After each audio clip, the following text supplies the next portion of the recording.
जय हिंद, वंदे मातरम। आप देख रहे हैं ऐसा लाइव भारत, नए भारत का नया मीडिया, मेरे यानी शीतल राजपूत के साथ। और मेरे साथ इस वक्त जो मेहमान जुड़े हैं, मेजर जनरल जीडी बख्शी, आप सब उनसे परिचित हैं। कूटनीति के मामले हो या रक्षा सुरक्षा, राष्ट्रीय सुरक्षा के मामले हो, उन पर वो एक अथॉरिटी माने जाते हैं। लेकिन इसके साथ साथ जनरल बख्शी अपने आप को समय समय पर कई कॉजेस के साथ भी जोड़ते रहते हैं, कई सामाजिक, सांस्कृतिक और राष्ट्रीय हित के कॉजेस के साथ। और इस बार मेजर जनरल जीडी बख्शी ने जिस कॉज के साथ अपने आप को जोड़ा है, उसी पर हम चर्चा करेंगे। बहुत खास है ये। जनरल बख्शी, बहुत स्वागत है ऐसा लाइव भारत पर। आप दूसरी बार हमारे साथ जुड़ रहे हैं। जय हिंद, थैंक बहुत यू स्वागत है आपका। थैंक यू बेटा, thank you so much. General Bakshi, आपने इस बार जिस कॉज के साथ खुद को जोड़ा है वो है फ्री कैलाश मानसरोवर शिव धाम तिब्बत। ये कैंपेन के साथ आपने जोड़ा है। और कैलाश मानसरोवर का हमारे देश में भारतीयों के लिए, हिंदुओं के लिए, करोड़ों हिंदुओं के लिए जो आस्था उनकी जुड़ी हुई है हजारों हजार साल से, वो हम सभी जानते हैं। बौद्धों के लिए भी बहुत महत्वपूर्ण है, जैनियों के लिए भी बहुत महत्वपूर्ण है, हिंदुओं के लिए खासतौर से हजारों हजार साल से वो सेक्रेड है, शिव पार्वती के धाम के तौर पर, उनके निवास के तौर पर। इस कॉज के साथ आपने खुद को क्यों जोड़ा और ये कैंपेन है क्या, हमारे दर्शकों को बताइए। देखिए, जैसे आपने बताया, जो कैलाश मानसरोवर जो पवित्र स्थान है, वो पूरी समस्त धरती पर सबसे पवित्र स्थान है। हिंदू जातियों के लिए, बौद्धों के लिए, जैनियों के लिए, सिखों के लिए, यू नो ये this is the most sacred piece of the earth on planet earth. You know magnetic properties हैं कैलाश की। वो शिव धाम है, वो शिव जी की अबोर्ड है। और उसके नीचे वो मानसरोवर और राक्षस ताल, दो बड़ी झीलें हैं, जो अगर आप सैटेलाइट इमेजरी में देखें तो ट्विन लेक्स हैं, ठीक है। और वहां जाके कहते हैं मानधाता सिंह, जो हमारा एक बड़ा पौराणिक राजा होता था, उसने वहां स्नान किया था।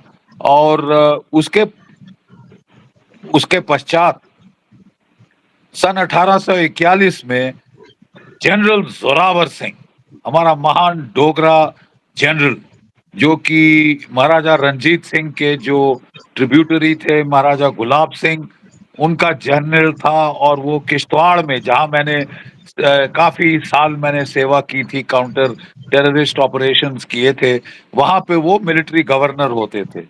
तो वहां पे वहां से उन्होंने अभियान लॉन्च किया था। पहले तो लद्दाख पे फतेह करी, 5 बार लद्दाख में विद्रोह हुआ, उसको उन्होंने कुचला जाके वहां पे। और उसके पश्चात वो जो थे, उन्होंने गिलगिट बाल्टिस्तान पे फतेह करी 1841 में। और 1841 में उन्होंने जो है आक्रमण किया था कैलाश मानसरोवर की तरफ। 700 किलोमीटर तिब्बत के अंदर जाकर उन्होंने ये अपना ये क्षेत्र पे अधिकार जमाया, प्रभुत्व जमाया अपना, कैलाश मानसरोवर में। वहां की जो पवित्र झील मानसरोवर है, उसमें उन्होंने स्नान लिया अपनी सेनाओं के साथ। रात में जब वो कैंप कर रहे थे, एक चीनी फौज उनके ऊपर टूट पड़ी। रात के अंधेरे में लड़ाई हुई, कुछ दिख नहीं रहा था। तो उन्होंने जो है उस वक्त लोगों को कहा, अपने सिपाहियों को, कि कोडवर्ड होगा शीतला माता की जय, जवाब में बोलो जम्मू राज की जय। जो जम्मू राज की जय बोले, उसको समझ लो अपना है, नहीं तो काट दो, ठीक है। तो इस तरह रात के अंधेरे घुप में भी, बिल्कुल अमावस्या की रात थी, उसमें भी उन्होंने चीनी फौज को काट काट के वहां पे खत्म कर दिया। तो चीनी भाग खड़े हुए सुबह तक, और अपना झंडा वहां छोड़ गए। मानतलाई फ्लाइंग टाइगर का झंडा था वो।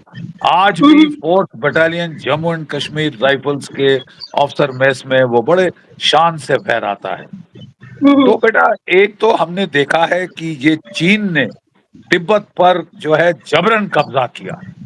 कोई अधिकार नहीं है चीन का तिब्बत के ऊपर, कोई कानून वो नहीं दर्शाता कि तिब्बत जो है वो चीन का अधिकृत क्षेत्र है।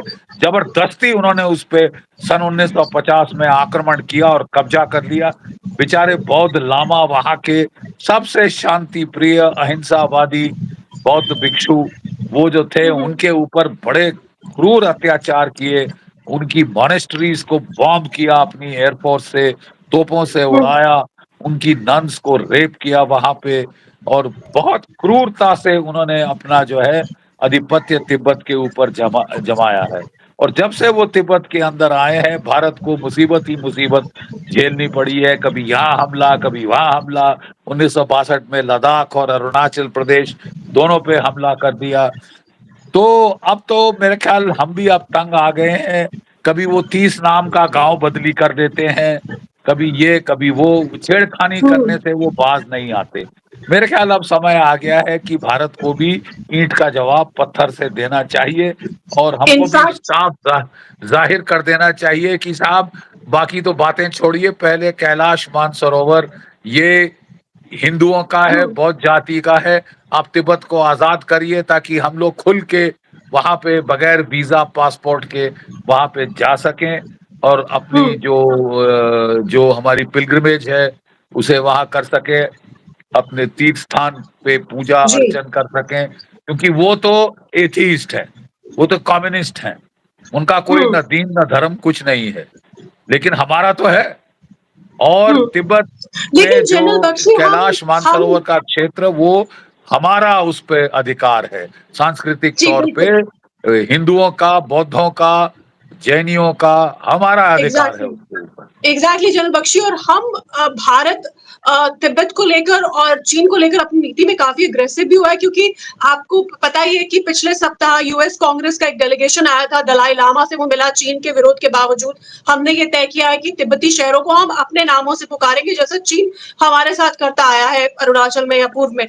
लेकिन मैं समझना चाहती हूँ, हमारे दर्शक भी जानना चाहेंगे कि ये जो कैंपेन जिसका आप हिस्सा बने हैं, जिसके साथ आप जुड़े हैं, फ्री हाँ। कैलाश मानसरोवर शिवधाम और तिब्बत कैंपेन, इसको ये चीन, हमें पता है उस चीन की जो नीतियां हैं, उसकी जो इंपीरियलिस्टिक पॉलिसी है, वो तो और विस्तारवाद करता जाता है। तो हम किस तरह से इसे अचीव करने का सोच रहे हैं? हमारी क्या रणनीति होने वाली है? क्योंकि चीन आसानी से तो मानने वाला नहीं है, ये तो हम सभी जानते हैं। देखिए, ऐसा है कि चीन को कोई अधिकार नहीं है कि केवल वो ही हर बारी इनिशिएटिव ले, पहल करे, हमें तंग करे, कभी लद्दाख में, कभी सिक्किम में, कभी अरुणाचल में, कभी मिडिल सेक्टर बाराहोटी में। वो हमारे सारे जो हमारे नेबर्स हैं उनके ऊपर अपना जमाव डालने की कोशिश करे। पाकिस्तान के ऊपर तो तकरीबन राज करना शुरू कर दिया है चीन ने। उससे साहूकारी करके उसको अपने कर्ज के पंजे में पकड़ लिया है। नेपाल में हस्तक्षेप कर रहा है, मालदीव्स में हस्तक्षेप कर रहा है, बांग्लादेश बांग्लादेश में में कोशिश कर रहे हैं। हस्तक्षेप की कोशिश कर रहा है, म्यांमार में तंग कर रहा है उन लोगों को। हम्म, श्रीलंका में उसने वही साहूकारी करके वहां पे अपने पांव जमाने की कोशिश करी है। उनके जो हम्बनतोता, जो उनका जो पोर्ट है हम्बनतोता, हम्म, उसके ऊपर कब्जा करने की कोशिश की है। अगर चीन को रोका नहीं जाए तो जहां देखिए जो है वो आक्रामक तेवर दिखा रहा है। ठीक हम्म, है, सबसे हम्म। ज्यादा भारतीय हैं। और चीन युवा की युवा आबादी, है उनकी तरह, मतलब वृद्ध नहीं, बिल्कुल युवा। बिल्कुल। हम्म, युवा से ये सुनकर मुझे अच्छा लगा। चीन की आबादी बूढ़ी हो रही है, 60-70 हम्म, साल एवरेज एज हो रही है उनकी। और भारत की आबादी 50% 26 वर्ष की आयु के नीचे है। अगर हम्म, हम सेना खड़ी करना चाहते हैं तो हम दुनिया की सबसे बड़ी सेना खड़ी कर सकते हैं इस वक्त। और नौजवान हमारे जो हैं बहुत बहादुर हैं, बहुत दलेर हैं, बहुत जोश है उनमें, और वो अब भारत को ऊंचाइयों तक लेके जाना चाहते हैं। तो एक बड़ी सभ्यता तभी उठती है जबकि उसको एक बड़ी चुनौती आती है। ये हम्म, चुनौती पाकिस्तान नहीं, वो तो हमारे 1/5 हिस्सा नहीं। हाँ, वो हम्म, तंग करता रहता है और उसको सबक बारंबार सबक सिखाने की जरूरत पड़ती है, पाठ को दोहराने की जरूरत पड़ती है, वो तो अलग है। लेकिन हमारा सबसे बड़ा जो चैलेंज है, सबसे बड़ा जो पड़ गए, और हम्म, हमने भी मुंह ईंट का जवाब पत्थर से दिया। लेकिन मैं समझता हूँ अब इट इज टाइम फॉर ये जो कॉमेडी है इसको खत्म करने की, for hmm, going for the next step, जिसमें कि पहल हम करें हम्म, कि केवल आप हर रोज नए नए क्या कहते हैं अधिकार नए नए अपने सबूत है। थोपना चाहते हैं, नए नए क्लेम्स करना चाहते हैं। तो जरा हमारा क्लेम भी सुन लीजिए। कैलाश हमारा है, मानसरोवर हमारा है, और हम भी हम्म। इसे लेकर रहेंगे। चलिए साहब, हम्म। चलिए। क्या ऐसा अब कुछ, देखें आप क्या करते हैं। कुछ ऐसा लोग ये भी कहते हैं कि एक अग्रीमेंट है जिसके तहत जो श्रद्धालु हैं वो चीन में वीजा उनको दिया जाता है और वो कैलाश मानसरोवर की यात्रा कर सकते हैं। चीन और भारत के बीच में अंडरस्टैंडिंग है। तो अगर हम इस पे अगर और आक्रामकता से इस अपने दावे को आगे लेकर जाएं कि कैलाश मानसरोवर हमारा है, चीन से ये मुक्त होना चाहिए, तो उसमें कहीं व्यवधान नहीं पड़ सकता वो जो एक अग्रीमेंट है यात्रियों के लिए, पिलग्रिम्स के लिए, जिसके जरिए वो वहां जाते हैं? We will cross the bridge when we come to it. लेकिन चीन को अब ऑन नोटिस रखना बहुत जरूरी। आप जो है तिब्बत के लोगों का धर्म बदली करने की कोशिश करें, धर्मांतरण करने की कोशिश करें, ये कहाँ तक जायज है? और ये 21वीं सदी में क्यों हम ये चीन को, we are allowing China to get away with it, कि हर मर्जी हम्म। आप अपना क्लेम बढ़ाएं और जाके वहां सर पे चढ़ जाए। आप साउथ चाइना सी पे क्लेम करें, फिर आप वहां धक्के मुक्केबाजी शुरू कर दें, अपने जहाज भेजने शुरू कर दें। जब Philippine international court of justice में जाता है तो आप, और आपके खिलाफ फैसला आता है। International hmm. Court of justice ने चीन के खिलाफ फैसला दिया, ठीक है, और आप जो है आपने उठा के कचरे के डब्बे में डाल दिया।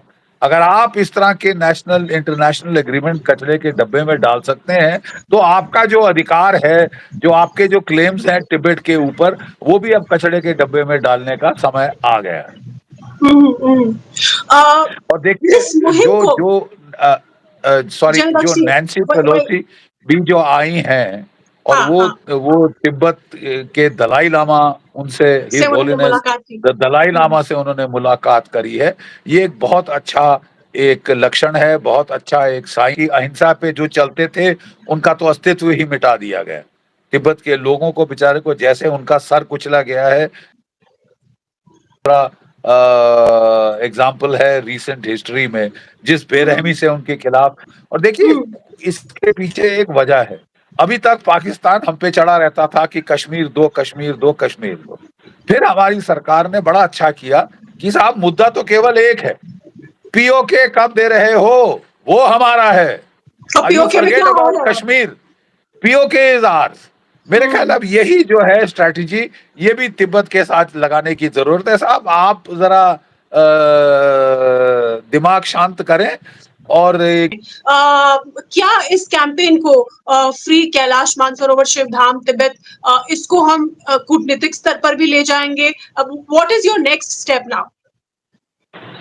देखिए साहब, पहले तो एक राष्ट्रीय चेतना जगानी होगी। जैसे जी।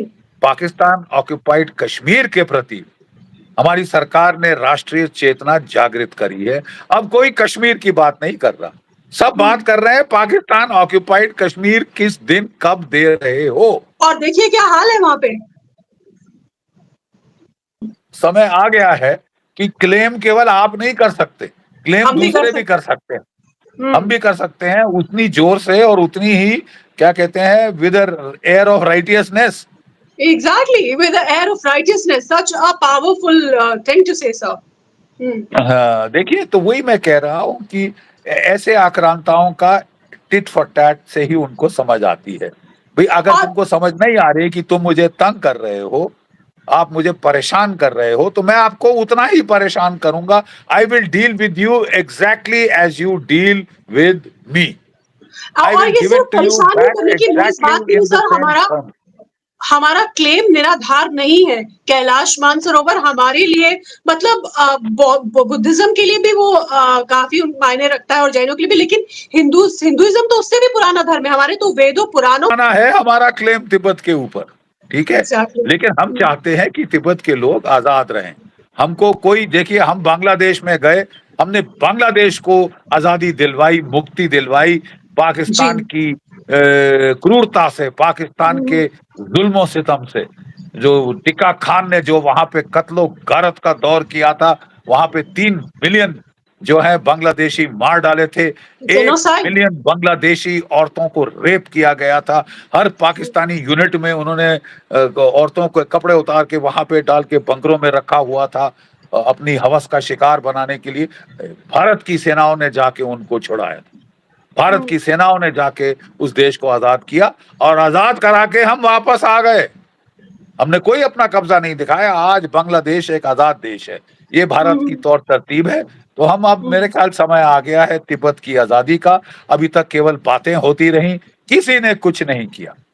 कुछ नहीं किया किसी ने उनकी आजादी के लिए, सिवाय चीन के सामने रे रे आने के, कॉन्डमनेशन क्या कहते हैं रेजोल्यूशंस पास कर करके। उसे चीन को दो धेले का फर्क नहीं पड़ता।